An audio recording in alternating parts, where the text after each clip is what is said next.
Welcome back to Close Encounters of the Tech Kind. We got a fantastic conversation this week. We're going to be getting into some stuff we used to talk about. We're going to get into some news that are kind of top of mind of ours today. But the biggest thing I want to do is introduce our team first. I'm John, leading this group right now. And with me, I've got Mike. Hey, everybody. How's it going? Mike's coming with a seasoned experience on tech. He's been in the industry for more than a couple years. And then we got Jackson. How's it going, everybody? He's been doing this for only a couple years. Just a few. Well, maybe a little more than that, but just enough to be dangerous and break several things, and then love and hate my life. So it's smart enough not to blame other people when it breaks. I wouldn't go that far. Don't call me smart. No, yeah, but Jackson, you've got the college age experience, so that's wonderful. And then behind the scenes, we got Artie. He's running the show. You'll see him pop out from behind his monitor if that monitor is live right now. Is it? Yes. Okay. One time forgot to do it. I'm never going to let him live it down. It's not like you can superimpose it. Well, I can't. You can. You got the power. Not after the fact. I mean, I could do it after the fact. You just would be a lot more difficult. Maybe. Maybe.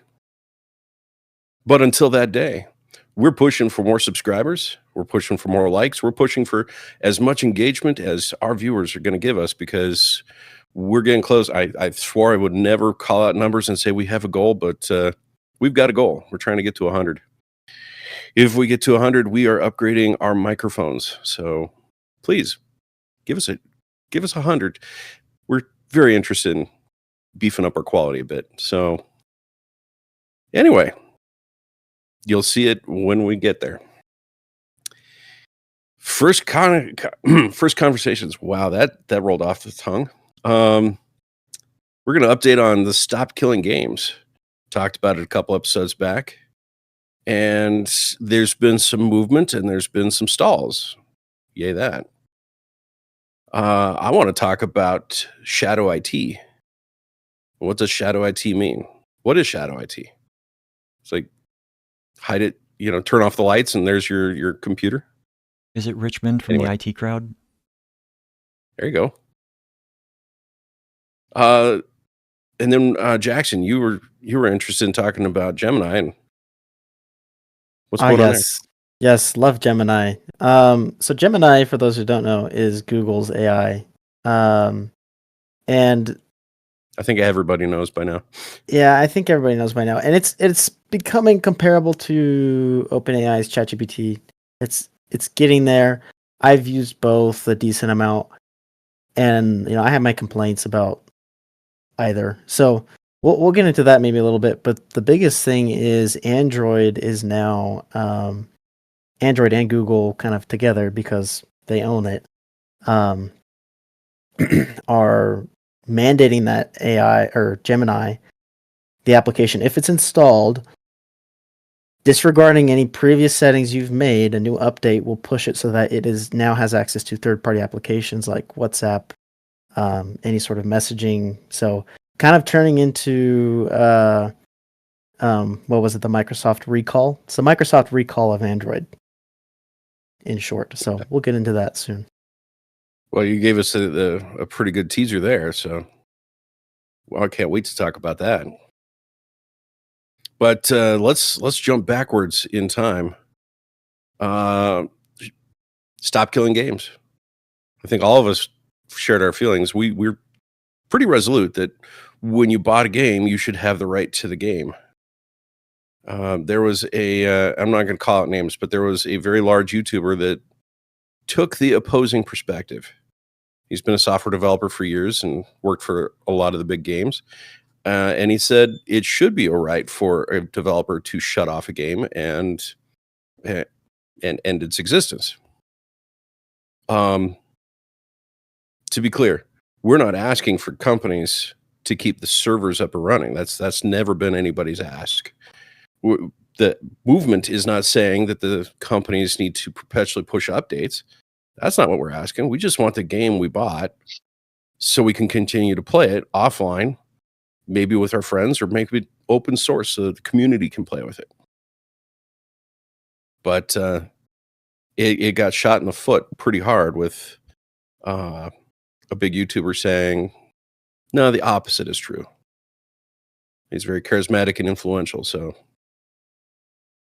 yeah, it went backwards. But there was news I heard this week. There was a bunch of top tier, like Epic Games, Nintendo, Sega, like hundreds of these got together, and they have a lawyer petitioning the European, wherever this is being put in place. And when I say wherever, I mean wherever, all the places that it's being advertised. They're putting this letter out saying, no, it's actually a bad thing. Here's what you are trying to tell us to do. And that's absolutely not true.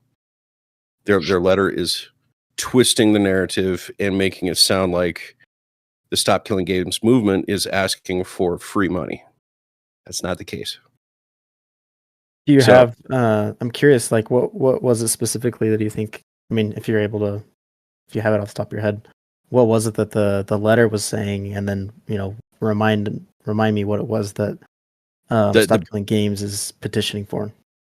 The biggest piece that they were talking about is one that is just they want to keep. They say Stop Killing Games wants servers to stay online forever. Which is not Stop what it Killing is. Games is not asking for that. And so they're misrepresenting the case. They were misrepresenting the perspective. And since it's not going to a court, it's going to a legislative group. They're trying it in the court of public opinion. So if they can taint the understanding by saying they want free money, then that's going to have some impact. So, guys, I'm going to ask you, tell your friends, don't fall for it. Read the manifestos, read the articles, and reach out to offer support, sign petitions. I've pulled up their statement, and it's a short 2-paragraph statement. And basically, they're saying that the developers can be held liable for anything after they stop supporting the games. And it's like that makes no sense, especially since they've got in their terms and conditions for playing the game so many things that make absolutely no sense, but they can enforce. And all they need to do is just add in a little simple thing saying, hey, after we stop supporting this game, you're on your own. We are not related to this anymore. Well, and the legislation that Stop Killing Games is pushing for could include that. Just say, yeah, once a game company, let's just say Atari, because they're mostly out of the game. When they're done, they hand it off. Atari is no longer liable. The artists, the coders, the engineers, nobody is liable for anything goes wrong at that point. I'll put it like a car. If you bought a car that's like a 1960s Camaro, and it has an issue, you can't go sue General Motors. You can't sue Chevrolet. It's a 1960s car. Yeah, the warranty gone. ran It's out done. a long time ago. Yeah. So, I mean, there's precedent out there. They're So, just I mean, really, guys. They're misrepresenting the facts because they don't want to have to think about preserving the games or create the options to preserve the games, because they see it as, in my opinion, an attack on their bottom line. Mm-hmm. Well, they just don't want to. They don't want legislators or the public to tell them how to do the shutdowns. If you weren't planning on spending $1 million to open up the game to public scrutiny, or worse yet, if you release a source code to a game, you could find some embarrassing stuff in there potentially. So, I mean, I see both sides, but I mean, we had a contract, right? We gave them money for the game, and we got the game. You can't rug pull the game unless we can rug pull our money. Yeah, I can see both sides as well. From a developer's perspective, it's like, well, I wrote all of that code. That's like my child, and you're Mhm. asking me to. I mean, I mean, they are abandoning it, but then it's like, now you want me to Yeah. abandon it further and just give it up. So I mean, I get it, and sometimes a lot of these games, it's like they might even reuse a lot of that code to make like a second one. Like, what are those games that are so famous for not actually changing from version to version? It's literally just the same game. Half-Life? So it's that. Yeah, Half-Life. Yes, Valve I mean, still can't count to 3. Valve cannot count to 3. Actually, Half-Life 3 is in production right now. They've confirmed it. really. They have threatened and teased that for 2 decades. Well, they did such a weird thing because they came out with Half-Life Alyx, which I have, and that is an incredible game that they made. But it was kind of sad that it was only VR because I didn't actually Yeah. get to play it until just recently, and I got my hands on a headset, and that's been a lot of fun. But That's cool. yeah, no, it was super cool. So, long story short, I would imagine they also don't want to have to like release or make the code open source because they're going to reuse most, if not all of that, if they decide to make a sequel to it. So Well, those are the points where I can see where making that an option is undesirable because it is kind of like a liability now that they have out in the open of, hey, that's all of our code, or if they make it available offline, you have a lot less control over it. And so you do kind of lose. It's easier for someone else to reuse that code to maybe make their own offshoot of your game or whatever. So yeah, I would love to see them not necessarily release the code, but give me the CD key, going back in time. Give me the CD key to type it in, and now I've got it. mhm. Okay, great. I can't Yeah. play the online version. Fine. The server's down. It's 20 years old. I don't care. I still want to do my first person game offline and play it offline because I bought the stupid thing whenever I bought it. So I'm very passionate about if I buy a thing from a company, especially under the phrase "you bought the game." You didn't buy a license, you didn't acquire a license, you didn't purchase a license. You bought the game. Well, but the And fine print says it is a license. Now they've Eh, changed that. Yeah, that's been Bait and switch. That is a total bait and switch, in my opinion. If you're buying it, if you're saying you're going to sell it to me, it's a transaction where the ownership is now mine. That's in my mind. That's my moral base. And they can switch the language around and say, "Oh, well, it didn't really mean that because did you read that?" No, it's a purchase. Yeah. I think we all agree with you there on that. Like when you're purchasing a game, even though now on Steam or Epic Games or wherever it is, I believe they always say now, you're purchasing a license to use it.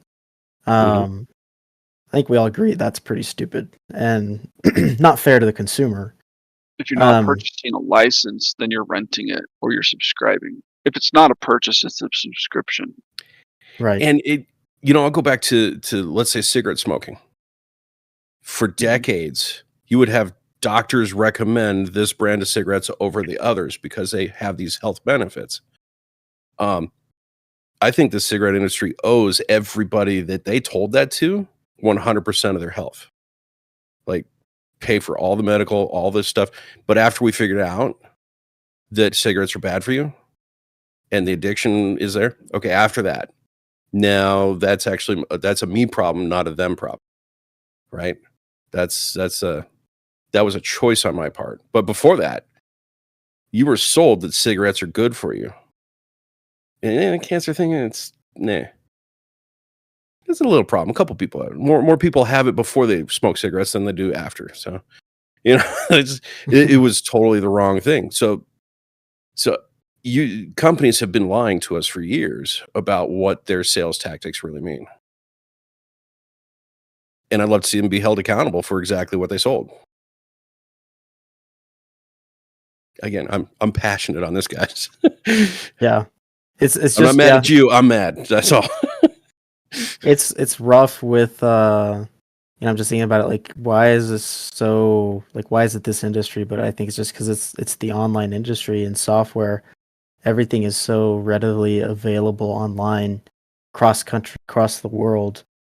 It's so easy to share something that, we have this unique problem in this industry, Well, with and actual ownership.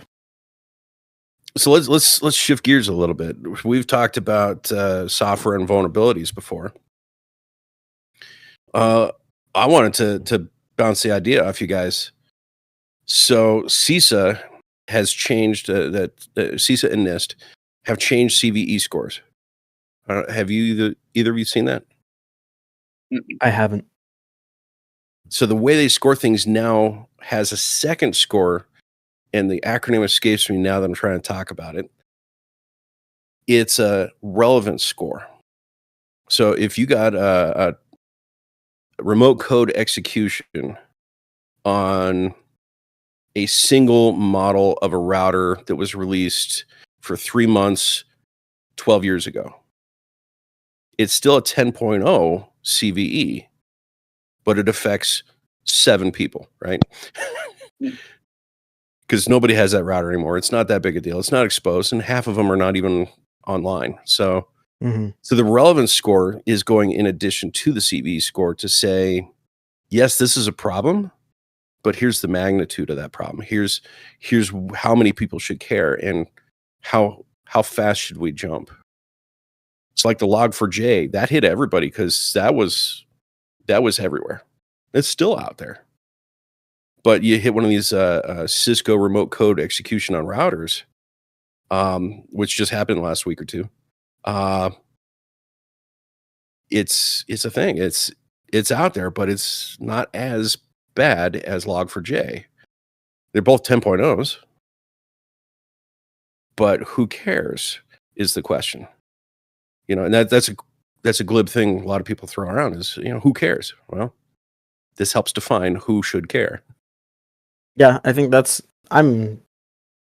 I'm very happy about that, because I know we've talked about CVEs for a long time, and I wasn't even really aware of them until I worked at WoW Support.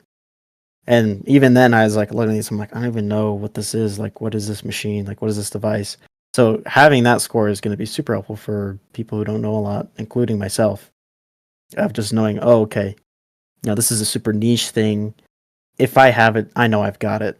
Otherwise, if it's got a huge relevance score, then I'm probably going to pay a little more attention to that, because it might apply to me. So yeah, I'm curious, is that proposed, or is that actually going right now? I'm looking it up. Artie, do you have it by chance? I'm seeing something about the CVSS version 4 being Yeah. the most recent one from November of 2023. And what it does is it will list the basic metrics of what it affects, basically, using acronyms, of course. Oh, I'm looking it up, and I wish. So CVSS, here I am talking about how awesome this is, and I can't even find it on a quick AI search. Yay. Anyway, I'll put that in the comments below on this stream. So check it out. I'd love to hear the comments of our viewers. Also ask both of you, check it out, and if you got some comments on that, feel free to add those. But before that, Mike, what's your thoughts on it? Is it a 10-point scale like the severity is? Okay, that's cool. But it has more specific criteria. Yeah, I think for the everyday person, this is a good thing.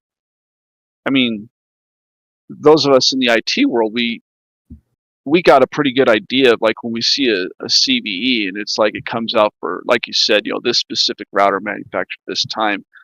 A general IT person will look at that and go, oh, those have been sold for years, and that's probably not as relevant. I mean, I'll check anyway just to make sure I don't have any, but I'm not expecting to find any kind of thing. Whereas, the everyday person that's not doing this a lot, and it seems like the news jumps on this too.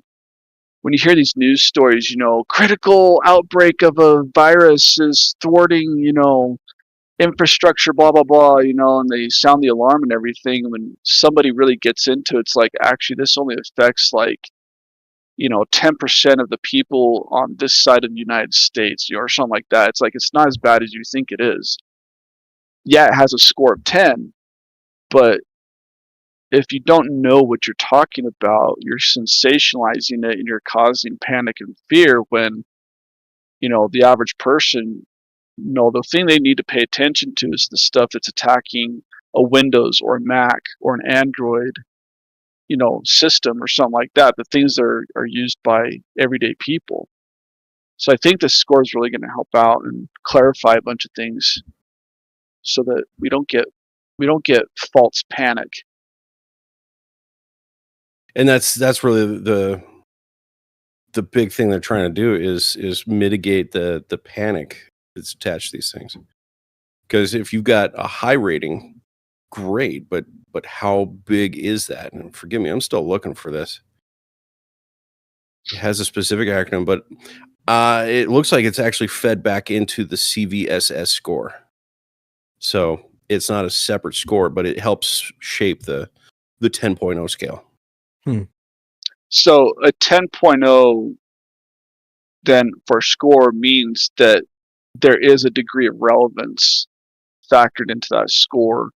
Whereas the severity, like again, we talk about the one-off router that nobody uses anymore. That means, to me, that would say that the maximum score that device could get would probably be like a 6 or 7, let's say. Right. Yep. Because it just doesn't have the relevance to get it up to an 8, 9, or a 10. So the CVSS specification allows for the application of vector strings that result in a 0.0 severity score. However, NVD enrichment does not assess CVSS vector strings that have no impacts. So basically, if it doesn't have a vector out there, if it doesn't have a direction it can affect, then it doesn't matter. But yeah, CVSS 4.0 includes that. So if there's a 10.0, it's a bad thing and it affects a lot of people. Good to know. So watch out for those 9.8s. Anything above 9 is likely going to be something that would affect you directly. Right. So stay tuned to our news channels for anybody watching. We'll keep you posted if there's anything that you got to know as a business owner. But let's jump into the next one, Shadow IT. I heard an interesting thought a couple weeks ago. So, Mike, you know what Shadow IT is, right? It's the thing that comes out from behind the tree, right? The red balloon. Yeah. The red balloon.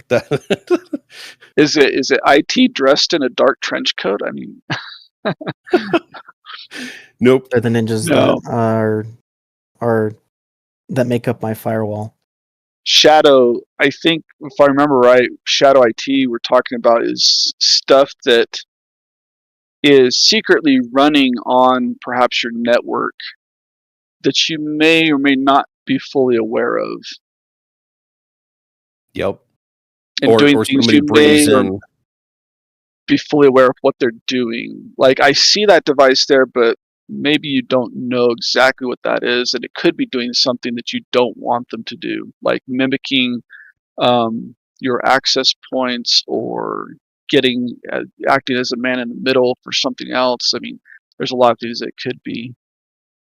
Well, we've run into shadow IT a bunch, right? It's IT that anybody brings in and plugs into your network Mhm. or jumps on your Wi-Fi, right? I remember So, back in the day when Wi-Fi was a relatively new thing. I was in college at the time, and um, I remember I was working as a lab assistant in the computer graphics lab. Every computer in there was hardwired networked into the network, right? And Wi-Fi wasn't really even a thing that we had looked at a lot. The school, as far as I know, did not have any on-campus Wi-Fi. But there was a kid that right around the time that those early generation iBooks and iMacs were coming out, they also had the was it AirPlay, the Apple oh, Wi-Fi. I think I can't remember what it's called now, but they had like a Wi. He basically brought like this Wi-Fi access point, plugged it into the school network so that he could use his laptop wirelessly. He could like pick it up and take it around to other places in the room and not be tethered to this Ethernet cord. You know, and I was like, well, that's pretty cool, you know, Wi-Fi and everything. And it was only like a semester later that now a lot of people were doing it, like bringing in their own little access points and plugging them into the network and this and this and that. And finally, IT services at the college, like they caught wind of this, because all of a sudden they start seeing like all these MAC addresses for these unknown devices have been getting plugged in. It's like, what the heck is going on up there in the graphics lab? And they had to crack down on it and say, yeah, you can't plug that in anymore. We're not going to allow that. yeah. Jackson, I want to hear your thoughts on that scenario, because that's perfect example of shadow IT. Yeah, I mean, it happens all the time. I've had to restrain myself to be part of that. There have been several. I mean, you know, I'm a college student, and I've been very tempted several times in the lab to set up some networking things that I know would be frowned upon by the IT department, and You so mean I have to. you don't like their firewall? You want to use your firewall? And I maybe want to use some remote access software, but I know I shouldn't, so I won't. So it's like it's a lot of that stuff, and so and especially when you're on like a large campus or you're at a large business like that, there are so many people and things to keep track of, and it gets to the point where there's no way you can monitor every single MAC address that is plugged in and know what it is, because especially if it's a public thing, kind of like a university, I mean, you just can't know. So it's a nightmare, and I don't know what the best solution is to doing that. Other than being a very nice IT team and saying yes to lots of things, because when you start saying no, people will find their way around, you know, the guidelines you have put in place. It's brilliant, Jackson. Brilliant. The perspective that was shared with me a couple weeks back was shadow IT is the IT team's leading indicator that you're not doing enough for the clients. So if we've got some customer out there, or there's a school that's got a thing, and somebody's trying to find a way to do a job, accomplish the mission, but it breaks your rules, it should be a moment of introspection to say, is this a failing on our part? Are we not providing the facility for our clients? Or is it a failing on you as a student and the IT team putting rules that you just don't respect, don't agree with? It's a great opportunity for us to look at it and say, here's how we grow as an organization. So in companies, one of the biggest shadow ITs, the first real big shadow IT was the Sega Dreamcast. You could bring that in, plug it in, and your kid could play video games while you're sitting at your computer typing away. Mhm. It got on the network and it was great, but there was a hack put together for the Dreamcast that if you boot off a CD, boom, now it's 180 proxy, and anybody that was nefarious could get through that and out. So that's what raised the alarm for everybody, because a video game system became a vulnerable thing for the network. I remember in my networking class, doing a, we would go into a lab in a simulated environment to set up different things. One of the things that was pointed out in one chapter, I think it was when we were working with wireless networks, because this is where you'll find it a lot, is it's when you're dealing with wireless networks. But we could set up this particular router, and it had rules built in for gaming systems. Like, you could set ACLs, access controls, and say deny gaming system. So, your Nintendo, your Sega, your whatever it is, Mm-hmm. it's just automatically, it's not going to negotiate anything with it to be able to allow it on the network and everything. Yeah. And they had us go through some scenarios. You're going to set this, this, and this, and you're going to set gaming systems because it's a business. Nobody should be playing games while they're at work. And it's just like, there's so many rules, like even in a consumer router firewall thing, that it's like I don't use probably 80% of the features that are in there, but they've all been put in there because there's people who do need like to exercise some kind of control and prevent that Yep. shadow IT from happening. Well, I worked at schools my previous career. We travel around, put in tech labs everywhere. That was great. I remember one where we walked in, and part of our project was we had to put in a switch, our own server, our own clients, and we only needed just one upstream connection from our lab to the rest of the school.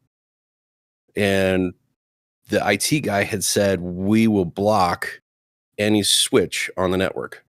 We only allow computers to connect to our switch. I was like, okay, great. Can we fix that? Can we run our tech lab? You want to put your switch in here? It was a discussion point. He finally broke down and said, fine, I'll allow a switch on your port only. It's like, cool. So now we can accomplish a mission. Great. You got what you need. We got what we need. Let's move forward. We've learned together. I mean, I should hope so. They spent who knows how much money on the lab. I would think that they would want it connected. Oh, no, there's layers of politics in schools. Not everybody's on board with what was spent.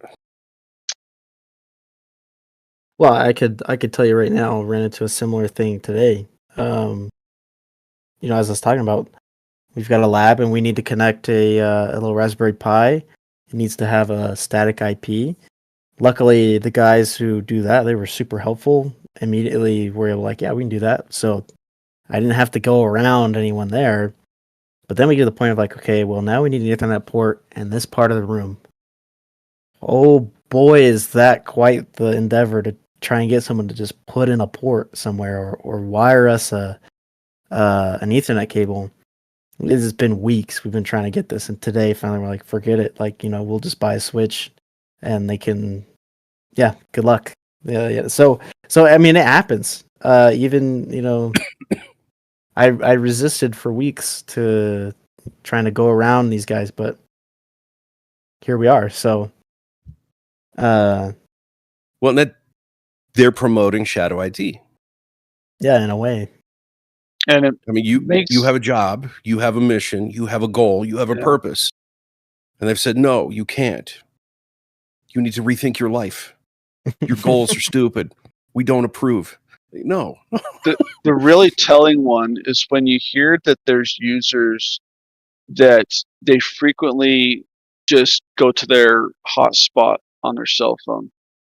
Like the service here or whatever's happening is just so intrusive to what I'm trying to do. I'm just going to jump onto my own network on my mobile phone, and I'll just get to the internet that way and do what I have to do that way. And that's where you really have to take a look and like, okay, so that means something's not working right, and there's a communication breakdown. Like, you haven't told us about it. You're just going off and, fixing the problem yourself. But where we could step in and say, let's take a look and see what you need, and let's address that so we can get you what you need. And that's where the conversation needs to start, right? It's like the IT team is not giving us what we need. So we're going to build workarounds, using mobile spot on your phone. Great. But now you're not on the server. You're not behind the firewall. You're not in protection. You're not being controlled. Yeah, you've just jumped ship. Yeah. But now they're working on a device that is in our IT cloud, right? It's like, we need to have that conversation. So I think the best takeaway I've got for both of you guys and any of our viewers is keep the conversation open. If somebody's saying, I need something, find out why and find out how to help them achieve that. Don't just say no. Now, to be fair, I don't doubt that there are some policies that the IT team implements that's because it comes from the customer, the administration of the customer. And they're just hard and fast rules that's like the administrators, presidents, CEOs, whatever, are like, we're not going to allow this, period, full stop, end of discussion. So it's a balancing game. Well, I've worked with schools where AI is coming in, and the school policy says, thou shalt not pass. Like, there is no AI, because teachers have been putting in identifiable information about students, which, one, you're not supposed to do. Two, the free AI system should never see confidential information. So breaking the rules all over the place. So the school just laid down a rule saying, no, you cannot do this. And it's like, they're going to. The power of AI is incredible. There's no way you could say no and have that stick. So my recommendation to the guy we were consulting with was, you need to find tools that do work within your rules, within your policies, and within the teacher's expectations. This is an opportunity for success. This is not an opportunity for no and deeper wedges. There's some cool tools out there now designed specifically for schools. I don't know if I told you guys about this, but School AI. It's a startup. It's great. Working with a teacher that uses that she loves it. Absolutely loves School AI, because she can craft the chat room. And since kids are already programmed to chat anyways, like, that's what they do. They text their friends all day long. They'll open up and they'll chat with the bot because it's meeting them at their level, talking to them at their language. This teacher had a student that was fluent in Russian. So she keyed up the chat room to say, if any of the students talk to you in a foreign language, reply in that foreign language. Don't redirect them back to English, but carry on the conversation and have them focus on the goals. So the chatbot will take them through whatever the kid wants to talk about, but constantly nudge it back to the subject at hand. But for this kid, because it was prepped, the kid was able to interact in Russian the entire time. He loved it. That's awesome. Yeah, being able to communicate and learn in a native language is super, super important. Yeah.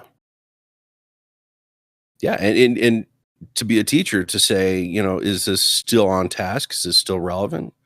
Or more specifically, if a kid starts coming up with ideas about self-harm or anything like that, that actually lifts up and brings conversation to the teacher's dashboard to say, hey, so-and-so is talking about thus and such, and you got to get into this. And is there a problem?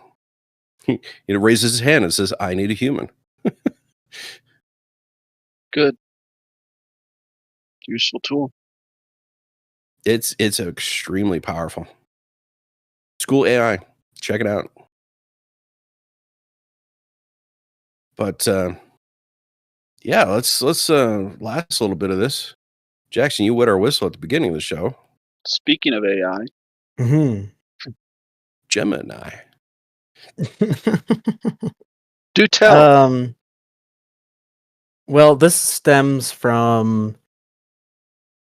I'd like to mention a couple things about Gemini actually, because the alarm bell was kind of rung a while ago now that AI was out of material.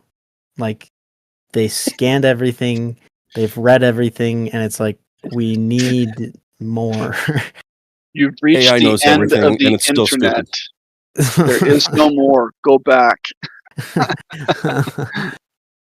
Yeah, no, John, you're totally right. Yeah, it knows everything and it is still stupid. And it's funny because you can see these companies like OpenAI and Google with Gemini, they are trying so hard to get more training material. For instance, they offered about a month ago now, Gemini Pro, or whatever they call it, Gemini Plus, free for students for 15 months. So I said, sure, why not? I'm a user of it. And I, of Or- course, try and or- give it the least amount of useful information possible so I can only Or is benefit it- from it. I got to jump in, Jackson. You say you're using it. I'm going to. I think it's using you. No, it absolutely is. I let it farm a little bit of my knowledge so I can skip some mundane tasks.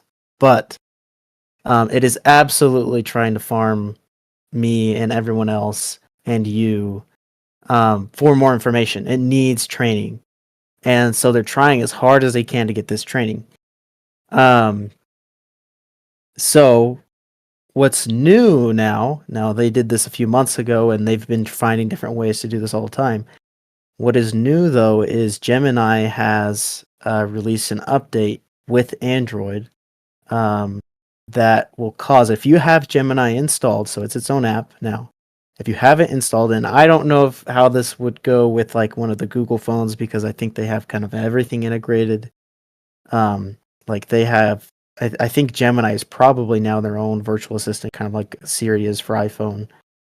So that might be another dog. But if you have an Android phone and you have Gemini installed, you have to manually turn off all of this third-party and third-party apps tracking. So what it will do is if it's installed, it will update and it will then turn on, even if you've already disabled this. So because it's been a thing for a while now. Even if you said no, don't read any of my information from WhatsApp, from this or whatever. Yeah. Even if you turned all that off, it will turn itself back on with an update and you will have to manually turn all that off. And I've seen it. It's like Facebook 15 years ago. You remember that, Mike? Mm-hmm. Turn off Yeah, your all the sharing ad settings, and all of a tracking. sudden it's all back. It is the same thing. And what it is they are attempting to become, we made such a huge deal here and the internet made such a huge deal about Microsoft Recall. This is the same thing, but worse because it's on your phone. And I use my phone more than I use any of my computers. I mean, that thing is on me 24/7. Mhm. My text, all of my personal information, it is all on my phone. And I don't want my phone to know stuff about me. I don't like that because I use it. I rely on it a lot for a lot of things. And so this is Microsoft Recall, but for your phone.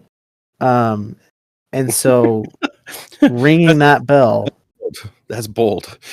yeah, that's what it's turning into. It might not tout that it could do everything that. I mean, the biggest thing that we had with Microsoft Recall is it was taking screenshots. Now I don't know what Gemini does on Android.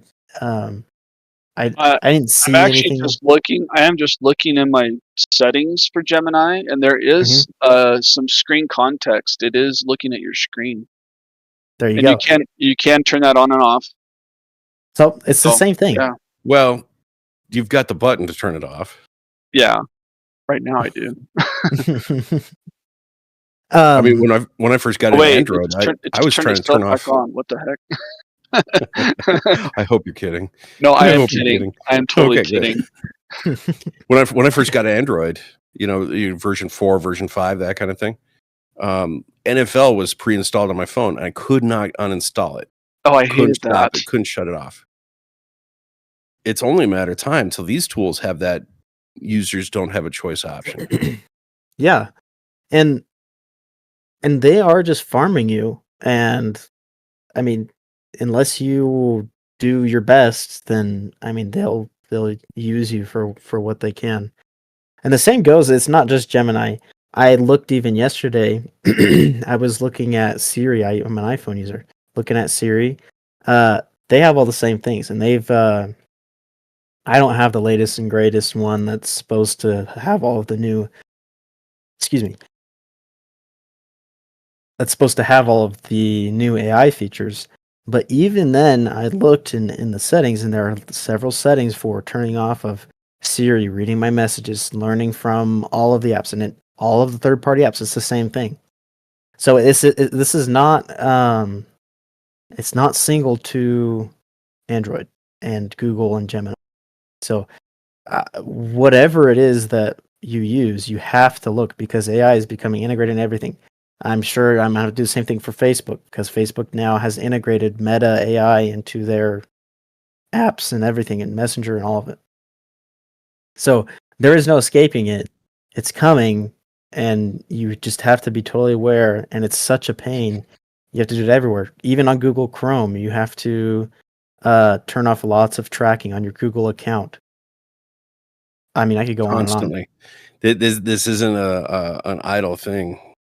You've got to always go through. If you ever get that bored moment where it's like, I don't know what to do next, get in your settings and fiddle. Mm-hmm. There's thousands of switch boxes all over the inside, all the apps inside the OS. It's like, I wish it gave me a summary, like a change log. Like, hey, this changed. Yeah. Oh, look at this. Look at that. Yeah, there are these new settings. No, they don't. They don't give that to you. You know, like it's Nobody kind of does. the same idea of like the privacy policy updates. I mean, I wouldn't even say the privacy policy. They at least email you, and they're like, "Hey, by the way, we're updating it. Go read the 500 pages yourself to figure out if anything's changed." But no, it's May like the odds settings be just ever in update. your favor. Yeah, and I'll say one more thing about Gemini, and because I did say I would talk about this. I've used Gemini and I've used ChatGPT, just as a fun thing. I'll let you know what I prefer. I do still prefer chat. I think for several reasons, but one of the things that ChatGPT does that I like a lot better is ChatGPT is a lot more responsive, as in it's quick in responding to you.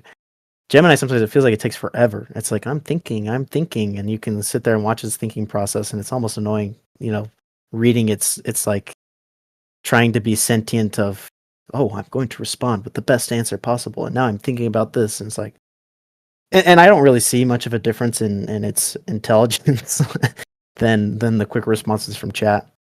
Now, Well, I got you the corporate version of ChatGPT now, right? yes, and I am going to start digging into that, and so I'm curious to see how that compares. Play with those models. We were looking at. I was with Mike on a job last week, Mhm. and we threw it a question, and it took 15 minutes for it to come up with the answer. Oh man, We're looking at each other like, I could probably drive to the data center and get the information faster than this thing's kicking it out. Yeah. yeah, it's interesting, and I'm not sure if they're really kicking out much better information. It was with all the thing. Was it? the cranked It was up very version. thorough. Yeah. That's good. And- I will accept that wait time when it's doing Google, like searching, like if it's searching the internet for answers, like actively, like, oh, I'm gonna go look up this stuff. Like, I'm okay waiting for that, because it's like I would have to do that anyway, and this is a lot faster. But sometimes I ask it like a simple question, and it takes like 30 seconds to think. I'm like, just answer me, please. Yep. Well, in their defense, the onus is on them to reduce the time it thinks about, because it costs some money each time you ask a question. Yeah, that's true. I remember what is it? OpenAI said, please stop telling the AI thank you.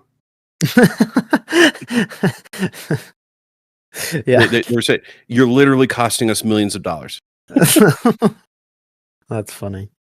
Well, if our responses are being brought back into the training and we stop saying thank you, like, I don't know where that model's going to go. Like, it's going to become rude pretty quick. Yeah. So with all that said, the last thing I'll say about this, as far as what's important in your privacy, I discovered this. So when I was digging into my own settings with Gemini, and since I got the Pro or Ultra Plus, whatever they want to call it, their Plus package, I was digging into the settings because I didn't want it. I wanted it to harvest the least amount possible from me. So I went through and I turned off what they called was like the chat history, and it's like, okay, we won't save any of your chats or whatever. It's not going to be used. It's not going to be stored.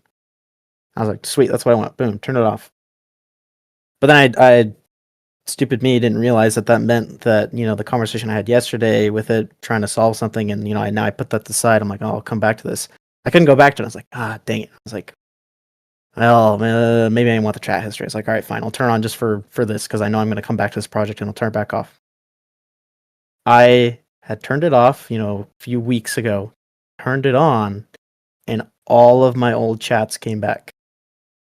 That happened in between that time. That happened in between and the old stuff. Whereas when I turned it off, I didn't have any access to it. It was like it was gone. And so I was like, oh, shoot. I'm not going to get those chats back.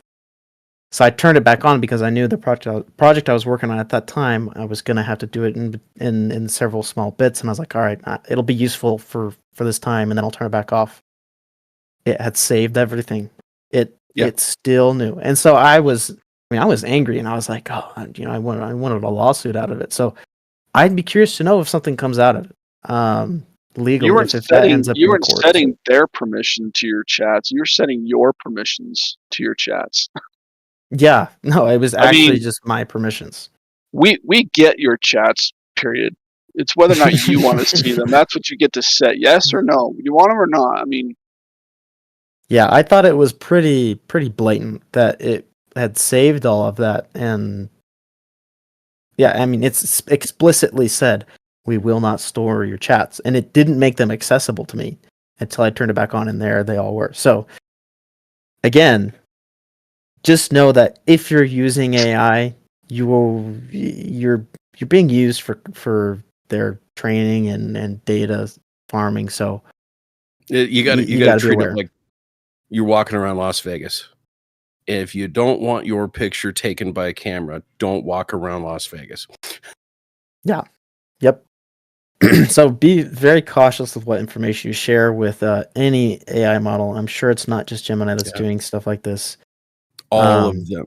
You have to assume that they are tracking 100% of what you do, because even if they don't look at your data, they look at your behavior. How long did you read the response? Did you fast forward through it? Did you write something quick? Did you have an issue with what was said? The metadata between the data is what they care about. And they care about the data.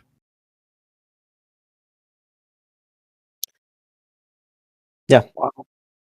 I was listening to some podcast. They now have AI systems that can listen to just a couple seconds of your speech and clinically diagnose you if you're manic depressive, chronically depressed, bipolar, whatever. You can identify pretty quick pathological issues inside a person based on just the speech patterns. That's crazy, actually. This guy, he was saying, what it thinks about me. He was saying the therapy industry, and it really is an industry, has switched from treating the person that is hurting to labeling the problem that they have. And now we've got a computer that can do it in seconds. So you're basically out of a job because you haven't trained yourself to deal with people's pain. You've trained to label people and give them drugs.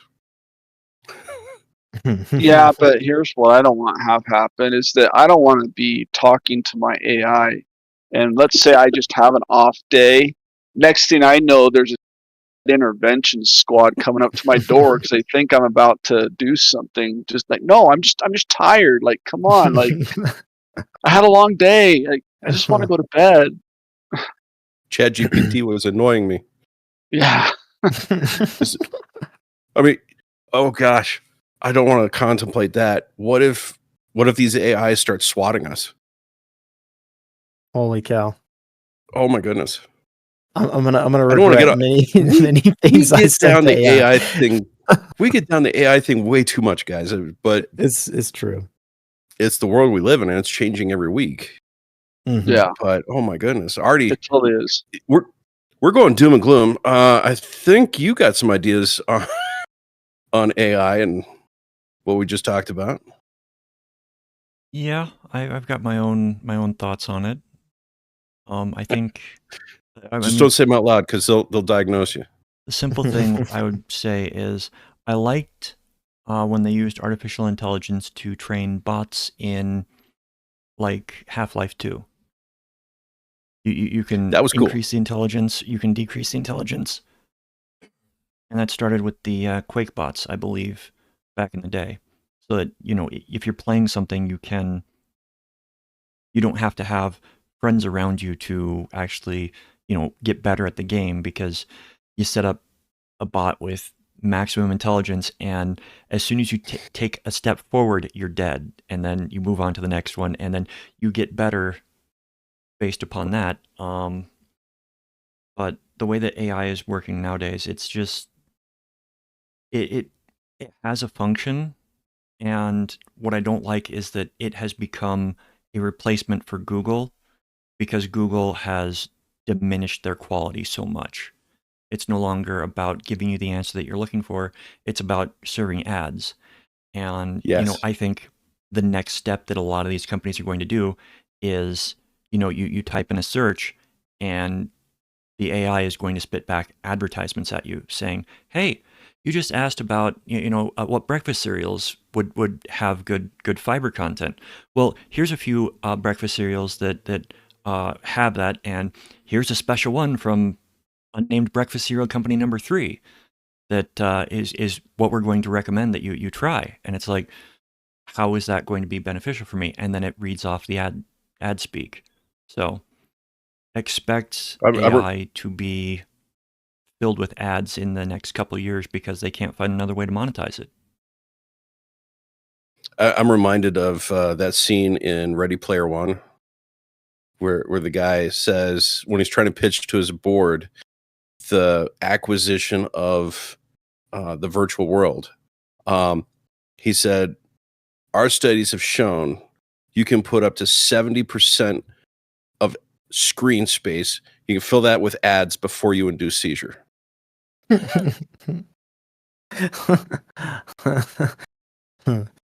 Artie, can you bring up sell a a good lot at 70%.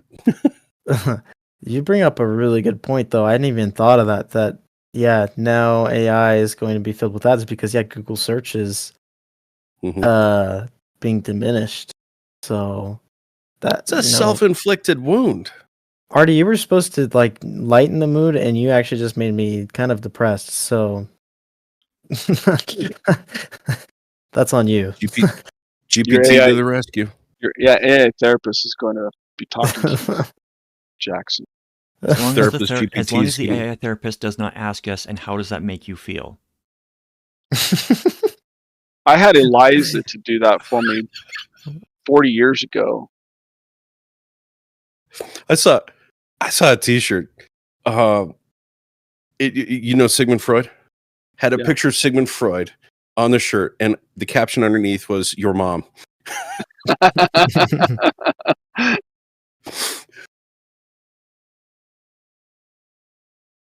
And that's the type of material that's training AI right now. I don't want that in charge. But hey, stay skeptical. I mean, that's probably the name of the game: is stay aware, stay skeptical, always check your settings, Check your and sources. stay tuned in. Yeah. Go ahead. All it takes, just remember, all it takes is one search about a Barbie movie, and you will be getting a Barbie ads for the next week. That is all it takes.